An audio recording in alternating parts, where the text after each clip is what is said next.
Inilah yang akan terjadi jika Majapahit tidak runtuh. Sebagaimana yang telah diketahui, Majapahit dulunya merupakan kerajaan yang sangat besar, dengan wilayah kekuasaannya meliputi Sumatera, Kalimantan, Jawa, Sulawesi, Nusa Tenggara, Maluku, Papua, Tumasik Singapura, Malaysia, Brunei, dan sebagian kepulauan Filipina, serta Thailand.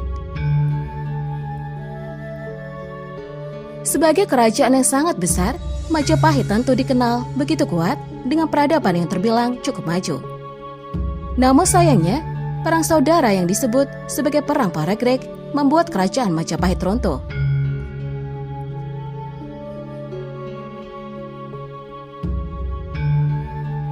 Meskipun telah runtuh, puing-puing kejayaannya begitu terkenal di kalangan masyarakat Indonesia. Tak heran jika banyak masyarakat Indonesia yang penasaran kondisi Nusantara jika Majapahit tak pernah runtuh. Berikut ini adalah beberapa kemungkinan yang akan terjadi apabila kerajaan Majapahit tidak runtuh.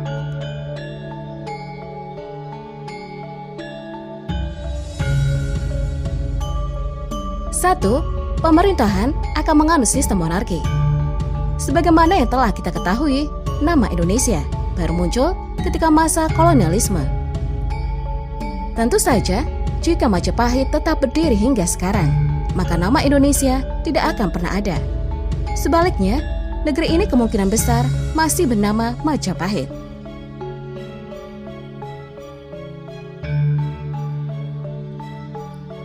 Begitu pula dengan sistem pemerintahan yang tentu saja akan menganut sistem monarki atau monarki konstitusional.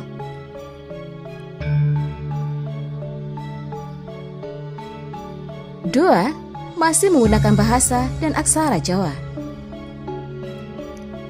Pada masa kerajaan Majapahit, aksara dan bahasa Jawa digunakan sebagai bahasa persatuan. Dengan demikian, bahasa dan aksara Jawa akan digunakan sebagai bahasa nasional negeri ini apabila Majapahit masih berdiri hingga saat ini.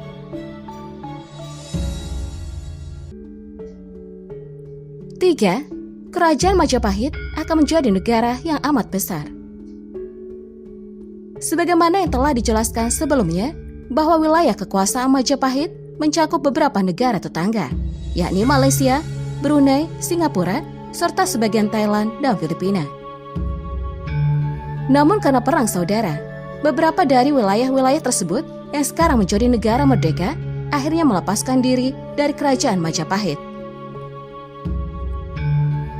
Sebaliknya, jika kerajaan Majapahit tidak runtuh, maka teritori negara ini akan sangat luas, atau bahkan semakin luas dan mencakup seluruh wilayah Asia Tenggara. 4. Negeri ini tidak akan pernah dijajah. Kekuatan kerajaan Majapahit tentu tak akan mudah dikalahkan oleh penjajah. Bahkan ketika penjajah menjalankan politik adu domba untuk memasuki wilayah Nusantara, maka hal tersebut tak akan mudah untuk dilakukan.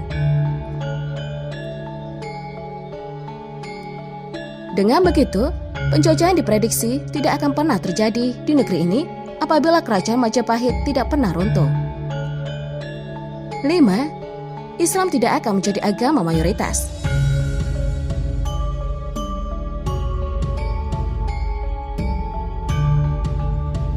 Seperti yang telah diketahui, Majapahit merupakan kerajaan Hindu-Buddha terbesar pada masa itu. Sedangkan penyebaran agama Islam menjadi begitu masif di Nusantara setelah Majapahit runtuh. Maka jika Majapahit masih berdiri hingga saat ini, agama Islam kemungkinan besar bukan menjadi agama mayoritas. Dengan begitu, agama Hindu dan Buddha diprediksi akan tetap mendominasi negeri ini. Inilah yang akan terjadi jika Majapahit tidak runtuh.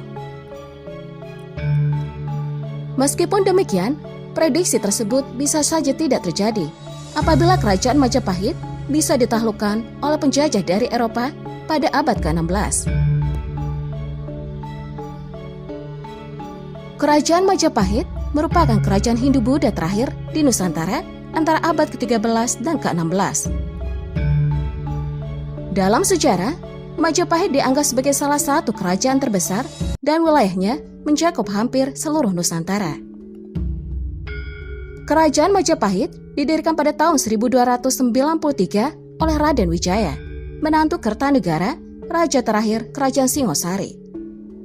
Puncak kesuksesan kerajaan itu pada masa pemerintahan Hayam Wuruk yang memerintah dari tahun 1350 hingga 1389. Di bawah pemerintahan Hayam Wuruk, Majapahit berhasil menaklukkan Sumatera, Semenanjung Malaya, Kalimantan, Sulawesi, Nusa Tenggara, Maluku, Papua, Tumasik Singapura, dan beberapa pulau Filipina.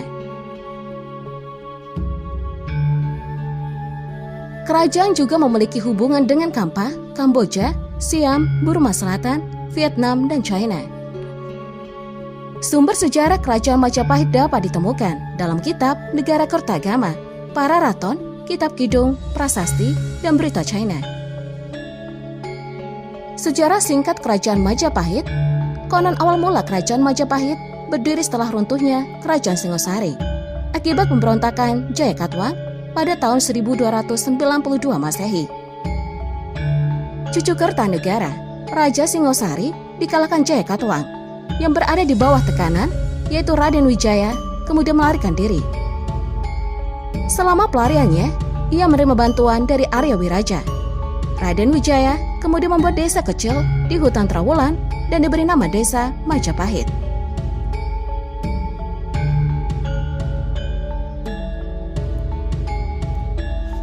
Nama ini diambil dari nama buah maja yang tumbuh di hutan namun memiliki rasa pahit, terkait dengan historia. Seiring berjalannya waktu, desa itu berkembang dan Wijaya diam-diam dikuatkan dengan merebut hati penduduk dari Tumapel dan Daha.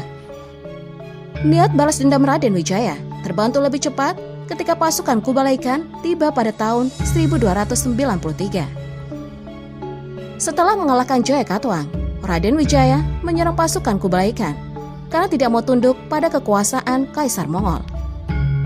Penobatannya sebagai raja pada tanggal 15 bulan Kartika tahun 1215 atau pada tanggal 10 November 1293 merupakan cikal bakal lahirnya Kerajaan Majapahit.